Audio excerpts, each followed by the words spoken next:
Hey guys!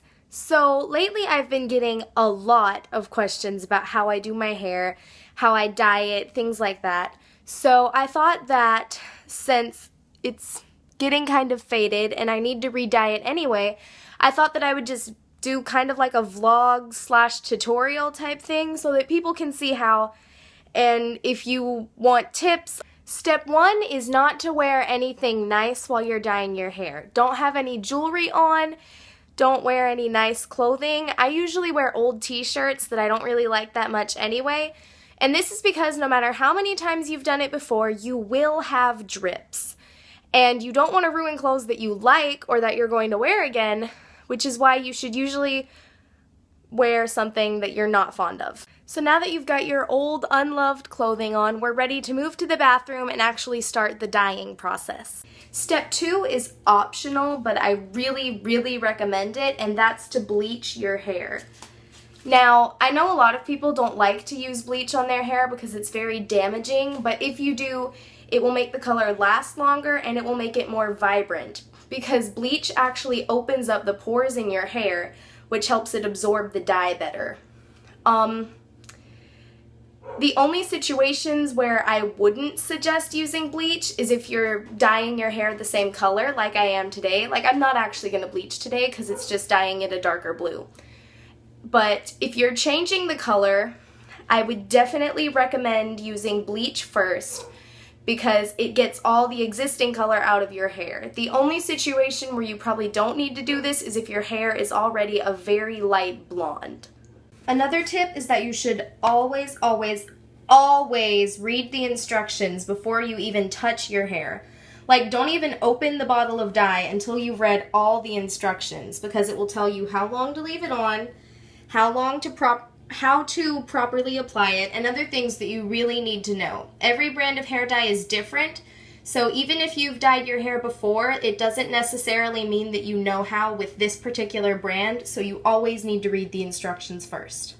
Another thing that I really recommend is buying doubles, because if you have really long or really thick hair, then you will probably use more than one bottle of dye. Like, my hair is quite long now, and it's also been very thick for my whole life. So I always use more than one bottle, so I always get a lot of dye. And if your hair is longer than shoulder length, or is just especially thick, I would really recommend getting 2 boxes just to make sure that you have enough to cover your whole head.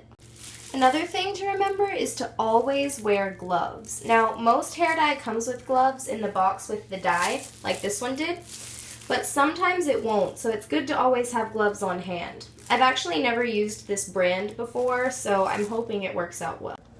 And the next step is to actually apply the dye. Now, the reason I'm in my shower to do this is because I always make a huge mess when I dye my hair, so I'm hoping to cut down on that by keeping it in here.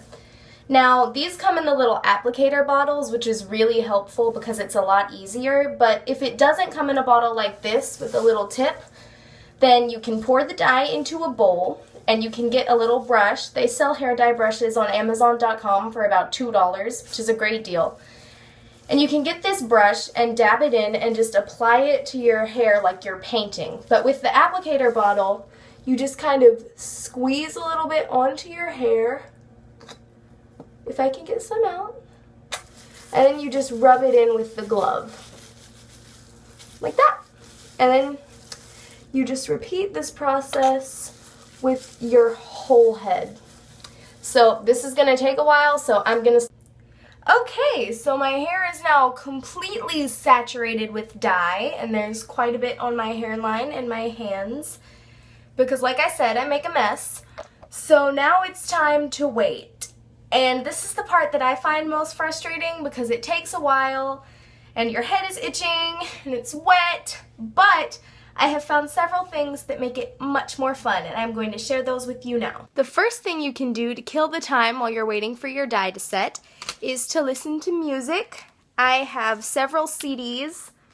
You definitely want to listen to CDs while you're doing this because obviously headphones will be ruined by the dye on your head. You could also use this time to have a snack or a drink. I really like drinking hot chocolate while my hair is setting. I don't know why. It's just what I do. My personal favorite way to pass the time is to watch YouTube videos, because if you watch a full-length show, you probably won't have time to finish it.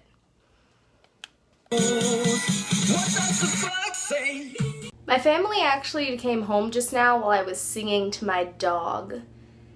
And instead of being upset or confused by my behavior, they just kind of sat down and watched.